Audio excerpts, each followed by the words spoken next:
Assalamualaikum warahmatullahi wabarakatuh. Hari ini saya ingin menampilkan laporan praktikum saya tentang materi korosi. Tujuan dari praktikum ini adalah yang pertama mengetahui proses perkaratan paku dengan berbagai perlakuan. Yang kedua, mengetahui faktor-faktor penyebab korosi pada paku. Dan yang ketiga, mengetahui cara pencegahan korosi pada paku. Korosi merupakan proses rusaknya benda logam akibat adanya reaksi logam dan lingkungan yang bersifat korosif. Salah satu contoh proses korosi adalah perkaratan pada besi. Faktor-faktor yang menyebabkan terjadinya korosi. Yang pertama adalah air. Air akan mempercepat proses korosi. Yang kedua adalah elektrolit, asam dan garam. Merupakan media yang baik untuk terjadinya transfer muatan.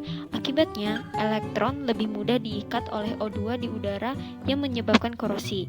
Yang ketiga, permukaan logam tidak rata. Dan yang terakhir adalah dua logam berpotensial berbeda bersinggungan pada permukaan berair. Selanjutnya alat dan bahan. Yang pertama ada paku dan amplas. Yang kedua ada plastik. Dan yang ketiga ada karet. Dan yang keempat ada gelas plastik. Bahan lainnya belum disebutkan, ada air panas, air biasa, cuka, larutan garam, dan minyak goreng. Cara kerjanya yang pertama, amplaslah paku. Yang kedua, beri tanda berbeda pada setiap gelas dengan A, B, C, hingga F. Lalu yang ketiga, masukkan paku pada masing-masing gelas. Yang keempat, masukkan air biasa pada gelas A, air panas pada gelas B, cuka pada gelas C, larutan garam pada gelas D, minyak goreng pada gelas E. Nanti paku yang sudah dimasukkan ke dalam gelas berisi cairan seperti ini, lalu tutup dengan lembaran plastik. Dan amatilah perubahannya setiap hari dan catat.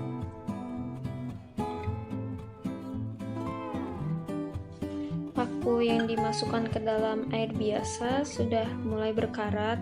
Dan di dasar gelasnya juga sudah tercetak bentuk pakunya. Pada air panas, pakunya juga sudah mulai berkarat, bahkan lebih parah daripada paku yang dimasukkan ke dalam air biasa. Dan di dasarnya juga ada cetakan paku hasil korosi. Sedangkan pada air cuka pakunya masih sama. Sedangkan pada larutan garam juga sudah terjadi karat, namun tidak separah pada air biasa dan air panas. Sedangkan paku ini dalam minyak goreng tidak terjadi perubahan apapun. Pada gelas F, paku mengalami sedikit karat, namun tidak sebanyak larutan garam. Pada gelas A, paku mengalami korosi yang lebih parah dari kemarin, bisa dilihat dengan perubahan warna air, dan di dasarnya terdapat cetakan paku yang lebih tebal dari kemarin.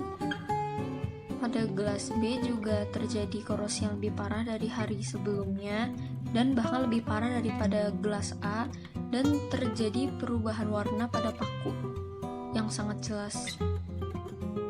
Pada gelas C juga masih belum memperlihatkan adanya keperkaratan, namun warna paku menjadi lebih gelap. Pada gelas D juga sama, lebih parah dari hari sebelumnya, dan ada endapan di dalam cairannya, meskipun tidak separah gelas B. Pada gelas E terjadi sedikit perkaratan, namun tidak separah gelas A, B, dan D, dan tidak terjadi endapan di dalam minyaknya. Pada gelas F juga terjadi sedikit pengkaratan, namun tidak separah gelas A, B, dan D. Pada hari terakhir, pada gelas A terjadi pengkaratan yang lebih parah dari hari-hari sebelumnya, walaupun tidak terjadi perubahan signifikan dibanding hari pertama ke hari kedua. Pada gelas B juga demikian, mengalami pengkaratan yang lebih parah dan terdapat endapan yang lebih banyak, namun tidak sesignifikan hari pertama ke hari kedua. Pada gelas C lagi-lagi tidak terjadi adanya pengkaratan, namun warna paku menjadi lebih hitam daripada hari-hari sebelumnya. Pada gelas D juga sama, terjadi pengkaratan yang lebih parah juga dan tidak sesignifikan hari pertama ke hari kedua, namun endapannya menjadi lebih banyak.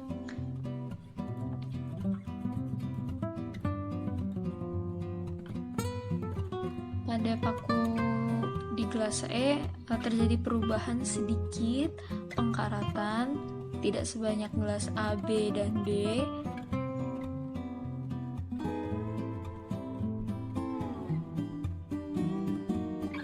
Dan gelas E juga mengalami pengkaratan, namun hampir tidak terlihat perubahannya dibanding hari sebelumnya. Pada gelas A, hari pertama, paku langsung mengalami karat, dan hari berikutnya semakin parah dan terdapat endapan coklat di dasar gelas.